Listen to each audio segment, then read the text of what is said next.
1. The Scottish Highlands, 1811. Jamie Campbell wasn't alarmed when the old woman pointed her gun at his head.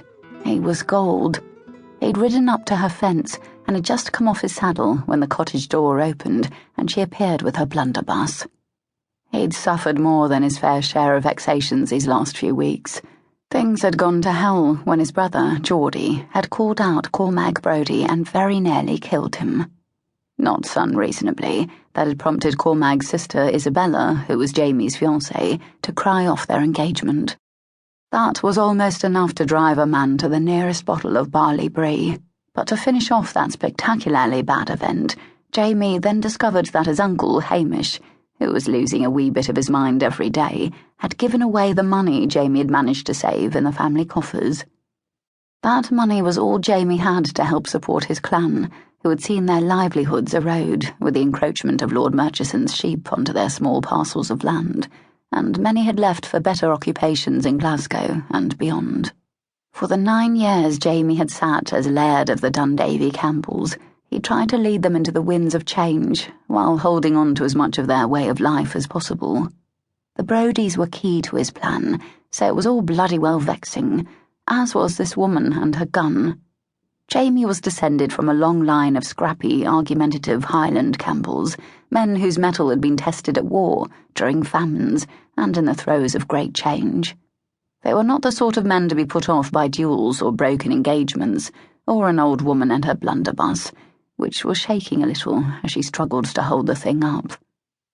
"There's no call for that, now, he said, pausing outside the gate. He held up both hands to show he was unarmed. "As you are standing on my property, I'll be the one to judge," the woman retorted, in a crisp English accent. "Sassenach. Mary, Queen of Scots, another one." Jamie's hackles rose. "What business have you here, sir?" What business had he here? He was born and reared here in these very hills.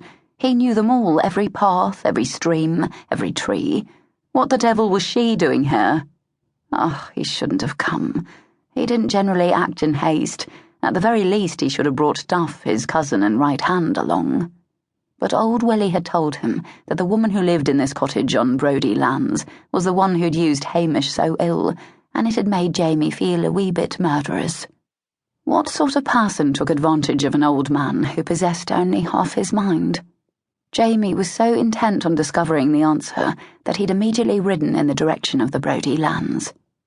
He sighed and looked at the neat little thatched roof cottage.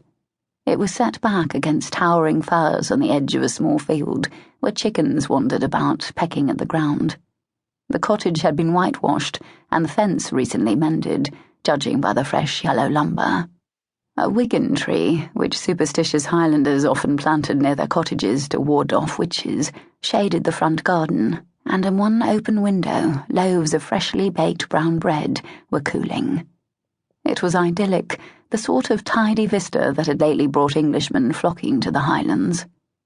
The woman, however, was not what Jamie had expected. Old Willie had said she was English, but he'd not mentioned her grey hair or her rounded middle. Jamie had expected a vixen with a sultry gaze and curving figure, a woman who was a master at depriving men of their money. This woman looked as if she ought to be walking wool. Jamie lowered his hands. "I am Jamie Campbell, laird of Dundavie." He waited for her inevitable gasp of alarm when she realised she had done the unthinkable by threatening a man of power and means. She did not gasp. She hoisted her gun up a wee bit more. "That means naught to me. There are more Campbells roaming these hills than there are trees. Go on, then. Off with you. I think it best you not be seen on this side of the hills," she said. "The Brodies have no love for the Campbells." "The failing," he said, a little miffed that she would so eagerly embrace the Brodies' side, "is entirely mutual. Nevertheless, I have come in search of a woman who has become financially involved with my uncle Hamish." He cocked a brow at her, silently daring her to deny it. "If you mean to imply that I am involved with him, I am most assuredly not." She was quick to deny it, wasn't she? And a wee bit nervous as well.